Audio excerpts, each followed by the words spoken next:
सुरेश धस आणि धनंजय मुंडेंच्या भेटीवरून राजकारणात मोठी खळबळ उडाली आहे। सुरेश धस यांनी अचानक यू-टर्न का घेतला असा प्रश्न उपस्थित केला जातोय। त्यातच अंजली दमानी यांनी खळबळजनक दावा केलाय। सुरेश धस यांची राजकीय सेटलमेंट झाल्याचा दावा दमानी यांनी केलेला आहे। पाहूया।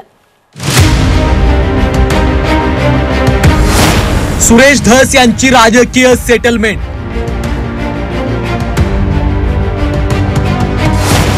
अंजली दमानी यांचा खळबळजनक दावा।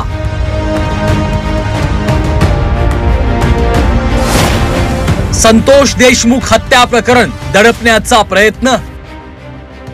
संतोष देशमुख प्रकरणात आक्रमक भूमिका घेणाऱ्या सुरेश धसांनी अचानक धनंजय मुंडेंची भेट घेतली। धस मुंडे भेटीवरून राज्याच्या राजकारणात मोठं वादंग निर्माण झालं।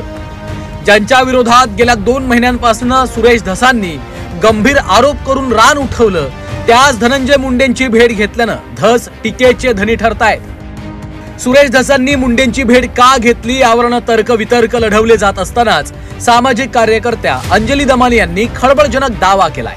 सुरेश धस यांची राजकीय सेटलमेंट झाली असून देशमुख हत्या प्रकरण दडपण्याचा प्रयत्न सुरू आहे असा दावा दमानी यांनी केलाय।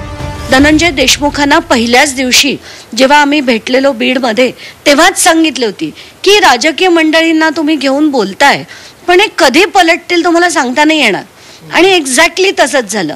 आपण बघितलं की आधी खरं तर धसांना जर भेटायचं असतं, सगळीकडे मीडियाशी बोलणारे धस तिथे मीडियाला का घेऊन गेले नाही? त्यांची सेटलमेंट झाली, राजकीय सेटलमेंट झाली। त्यांना सांगण्यात आलं असेल की बाबा अमुक कॉन्ट्रॅक्ट्स तुम्हाला मिळतील, तुमच्या भागात यापुढे कराड लढणार नाही, धनंजय मुंडे तुम्हाला आडवे येणार नाहीत, तुमचं सगळं व्यवस्थित केलं जाईल। हे सगळी जी सेटलमेंट होते ना, या गोष्टीची तिडीक जाते डोक्यात। सुरेश धस यांच्यावर सेटलमेंट केल्याचे गंभीर आरोप होत असतानाच भाजपनं मात्र धसांची पाठराखण केली आहे। धस हे प्रामाणिक कार्यकर्ते असून ते माघार घेणार नसल्याचा विश्वास चंद्रशेखर बावनकुळेंनी व्यक्त केला आहे। सुरेश धस हे प्रामाणिक कार्यकर्ते आहेत, त्यांनी कुठल्याही मुद्द्यावर माघार घेतलेली नाही। आणि धनंजय मुंडे आणि सुरेश धस जेव्हा माझ्याकडे भेटले तेव्हा त्यांनी स्पष्टपणे सांगितलं की संतोष देशमुखाच्या हत्येमध्ये जे आरोपी आहेत त्या आरोपींना अंतिम शिक्षा होईपर्यंत दोघेही धनंजय मुंडे आणि सुरेश धस या दोघांनी आपली जी बाजू आहे ती कायम ठेवलेली आहे।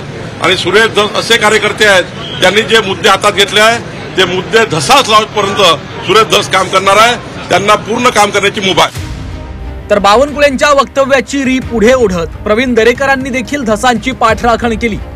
सुरेश धस हे पारदर्शी नेते असून ते तडजोड करणार नाहीत असं दरेकरांनी म्हटलंय। मला वाटतं सुरेश धस हा अत्यंत पारदर्शी अशा प्रकारचा कार्यकर्ता नेता आहे। पोटात एक ओटात एक असं मानणारा नेता नाही, आणि म्हणून भेटल्यावर भेटीची कबुली दिली।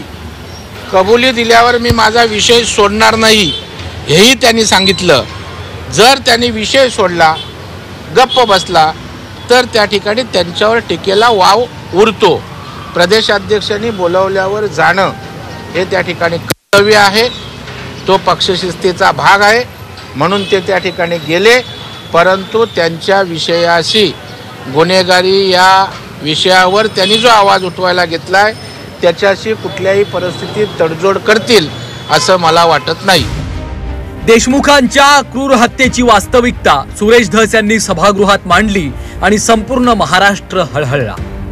त्यानंतर धसांनी आक्रमक भूमिका घेऊन आरोपींवर कठोर कारवाईसाठी रान उठवलं।